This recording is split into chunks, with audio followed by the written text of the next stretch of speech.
Hello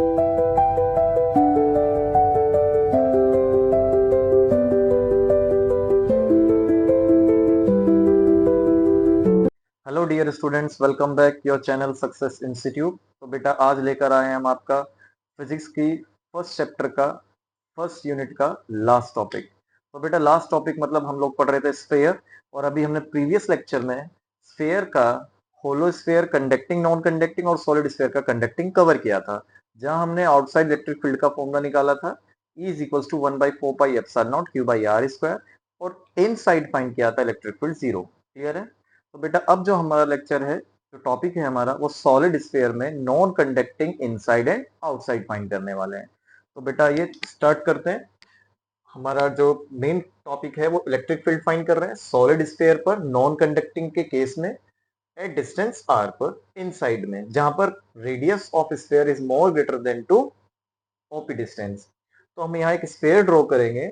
sphere draw करने के बाद बेटा रेडियस को हम कैपिटल आर से रिप्रेजेंट करेंगे, एंड देन जो इनसाइड हम एक पी पॉइंट लेट करेंगे, जिसका ओ से पी का डिस्टेंस कितना लेट होगा, हमारा आर होगा। अब बेटा ये हम सॉलिड स्फीयर पर पढ़ रहे हैं, तो सॉलिड स्फीयर के होल वॉल्यूम पर चार्ज कंसिस्ट करेगा पॉजिटिव। ये हमने मान लिया पॉजिटिव चार्ज है, प्रीवियस लेक्चर में सरकमफ्रेंस पे था। और जिस पर हमने देखा ओ से पी डायरेक्शन में जो थीटा बन रहा है वो हमारा कोस को रिप्रेजेंट कर रहा है थीटा, और थीटा कितना होगा हमारा 0 डिग्री। तो बेटा रेडियस हमारी आर हो गई, ओपी डिस्टेंस हमारा स्मॉल आर हो गया बेटा। तो स्टार्ट करते हैं। हमारा जो फॉर्मूला है according to electric flux, phi is equals to close integral E dot D A cos theta, जहां पर थीटा हमारा क्या है 0 डिग्री है। तो कॉस जीरो की वैल्यू हमने प्रीवियस लेक्चर में भी पढ़ी थी। कॉस जीरो की वैल्यू एज पर ट्रिग्नोमेट्री कितनी होती है, 1 होती है बेटा। तो ई कांस्टेंट होने पर बाहर आ गया, और डी ए का इंटीग्रेशन क्या हो गया, a, and a is a surface area of solid sphere, जो कि क्या होगा 4 पाई आर स्क्वायर। अब बेटा आर इसलिए ले रहे हैं क्योंकि यहाँ पर हमारा एक गॉसियन सरफेस बन गया ये। ठीक है, पी के रिस्पेक्ट में एक हमने गॉसियन सरफेस ड्रॉ किया। फिर हम गॉसियन सरफेस ड्रॉ किया तो गॉस लॉ लगाया, तो phi E Q by epsilon naught, Q charge epsilon naught आप जानते हैं फ्री स्पेस परमिबिलिटी। तो बेटा यहां पर हम जानते हैं कि वॉल्यूम चार्ज डेंसिटी का फॉर्मूला क्या होता है, Q by V, Q charge V volume. तो क्यू की वैल्यू क्या आ गई, रो इंटू वी। तो हम यहाँ पर क्यू की वैल्यू पुट करेंगे रो वी अपॉन में एप्सिलॉन नॉट। तो बेटा अब स्टार्ट करते हैं कि हमारा फाई ई और रो वी, वी क्या है हमारा वॉल्यूम ऑफ स्फीयर, जो कि 4/3 pi are cube, pi are cube होगा। आर ही हमारा वो डिस्टेंस होगा जो हमारा गॉसियन सरफेस ड्रॉ कर रहा है बेटा। यहाँ पे गॉसियन सरफेस के बीच का डिस्टेंस क्या होगा, स्मॉल आर। तो यहाँ पर आप क्या लिखेंगे, 4/3 पाई आर क्यूब अपॉन में एप्सिलॉन नॉट। क्लियर हुआ बेटा? फिर phi E is equals to, हम इसे लिख सकते हैं 4 पाई आर क्यूब अपॉन में 3, नीचे मल्टीप्लीकेशन में आ जाएगा 3 एप्सिलॉन नॉट। इसे आप क्या लेट करेंगे, equation first. Then compare the equation 1 and 2, compare equation 1 and 2, जहां पर आपका ये फ्लक्स कैंसिल होकर के रेस्ट क्या बचता है, E is equals to 4 pi R square rho 4 pi are cube upon में 3 एप्सिलॉन नॉट। क्लियर? अब बेटा सॉरी ये मल्टीप्लीकेशन में है, तो मल्टीप्लीकेशन में ये अपॉन में आ जाएगा। उससे पहले जो कैंसिल है 4 पाई से 4 पाई कैंसिल, यहाँ पर 2 स्मॉल आर से 2 स्मॉल आर कैंसिल, बचता क्या हमारे पास रो आर अपॉन में 3 एप्सिलॉन नॉट। यहाँ पे बचता है हमारा रो और एक आर, और यहाँ क्या बचता है हमारा 3 epsilon not. This is the electric field from inside sphere of solid. Clear हुआ कॉन्सेप्ट बेटा? ये जो आपका इलेक्ट्रिक फील्ड यूज होगा जब आप किसी भी सॉलिड स्फीयर के नॉन कंडक्टिंग केस में इनसाइड में फाइंड करेंगे। क्लियर है बेटा कॉन्सेप्ट? अब आते हैं बेटा हम आउटसाइड में हमारा क्या फॉर्मूला ड्राइव होता है, आप इसे नोट कीजिए।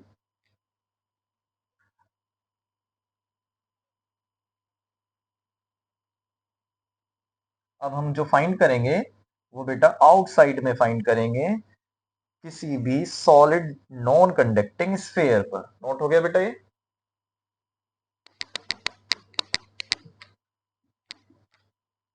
तो आइए बेटा स्टार्ट करते हैं आउटसाइड केस।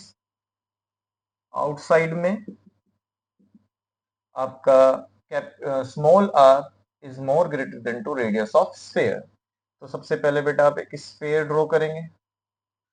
स्फीयर की रेडियस क्या लेट कर ली हमने, कैपिटल आर, जिसके आउटसाइड किसी पी पॉइंट पर आप फाइंड कर रहे हैं इलेक्ट्रिक फील्ड, जो रेडियस से पी पॉइंट का बीच का डिस्टेंस हमने क्या लेट कर लिया, आर।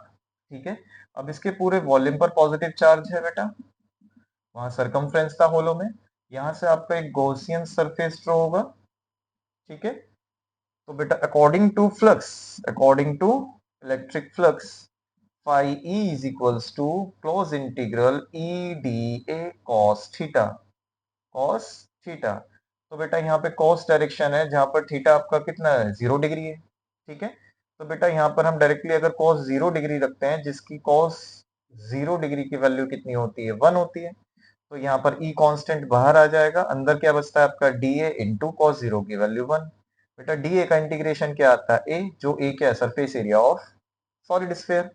तो बेटा क्या होगा आपका 4 पाई आर स्क्वायर, एरिया क्या होगा यहाँ पे, एरिया ऑफ सॉलिड स्फीयर क्या हो गया, 4 पाई आर स्क्वायर। क्लियर है बेटा। पाई ई, इसे आप क्या लेट करेंगे, इक्वेशन फर्स्ट। अब यूजिंग गॉस लॉ क्या था बेटा, phi E is equals to Q by epsilon naught. Clear है बेटा। जहां पर हम according to volume charge density क्या होता है, रो से रिप्रेजेंट करते हैं क्यू बाई वी। तो बेटा यहाँ पर अगर हम यहाँ से क्यू की वैल्यू निकालने तो रो भी आएगी, तो phi E is equals to Q की वैल्यू क्या रखेंगे आप, रो वी अपॉन में एप्सिलॉन नॉट। क्लियर हुआ कॉन्सेप्ट, ये सिमिलर चल रहा है जो हमने पीछे पढ़ा था प्रीवियस वाले टॉपिक में। अब बेटा volume of sphere, solid sphere क्या होगा, 4 अपॉन में 3 पाई आर क्यूब। यहाँ पर आप जो आर लेंगे वो रेडियस लेंगे स्फीयर का, तो phi E is equals to rho into 4 upon में 3 पाई आर क्यूब अपॉन में एप्सिलॉन नॉट। देन 3 मल्टीप्लीकेशन में आ जाएगा डिनोमिनेटर के, तो rho 4 pi are cube upon में 3 epsilon naught, let equation 2। Now compare equation 1 and 2, this will be cancelled, तो E into 4 pi R square, जहां पर R हमारा OP है, यहाँ पे आपका रो 4 पाई आर क्यूब अपॉन में 3 एप्सिलॉन नॉट, जहां पर 4 पाई से 4 पाई कैंसिल, बचता क्या आपके पास, रो आर क्यूब अपॉन में 3 epsilon naught R square. This will be electric field used in outside from the solid sphere non-conducting। Clear हुआ बेटा। ये आपके दो फॉर्मूले लास्ट फॉर्मूले थे इस चैप्टर के। आप इन सभी डेरिवेशंस की अच्छे से प्रैक्टिस कीजिए, बहुत यूजफुल होते हैं बेटा, 12th के लिए भी, और आफ्टर 12th जब आप यूज करेंगे या फिर किसी एंट्रेंस के लिए जाते हैं तो एंट्रेंस में भी इनके बहुत सारे फॉर्मूले न्यूमेरिकली यूज किए जाते हैं। तो आई होप बेटा ये चैप्टर आपको बहुत अच्छे से समझ आया होगा। आप इन सबको सिक्वेंसली नोट्स में प्रिपेयर कीजिए। अगर आपको किसी भी टॉपिक में फिर भी रिवाइज करने के बाद कोई डाउट आता है तो आप कमेंट करके पूछ सकते हैं। इसके बाद जो बेटा हम स्टार्ट करेंगे कुछ न्यूमेरिकल्स के बाद सेकंड चैप्टर स्टार्ट करेंगे। ठीक है। न्यूमेरिकल के लिए हम लोग एक लाइव क्लास अटेंड करेंगे, क्योंकि न्यूमेरिकल के लिए ज्यादा टाइमिंग चाहिए होता है। तो जिस दिन भी हमारा लाइव सेशन स्टार्ट होगा यूट्यूब पर न्यूमेरिकल्स के लिए, आपको इन्फॉर्म कर दिया जाएगा बेटा। तो आप इस चैप्टर को अच्छे से प्रैक्टिस कीजिए, लर्न कीजिए। Thank you so much, have a nice day.